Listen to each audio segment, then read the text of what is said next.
అమ్మా భవానీ లోకాల నేలే ఓంకార రూపమమ్మా, తల్లి నీ మహిమల్ని చూపవమ్మా.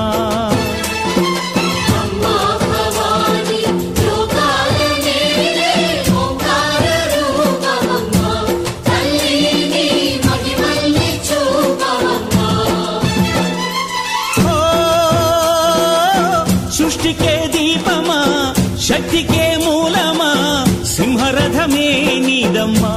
అమ్మ దుర్గమ్మ భక్తులను దీవించుమా.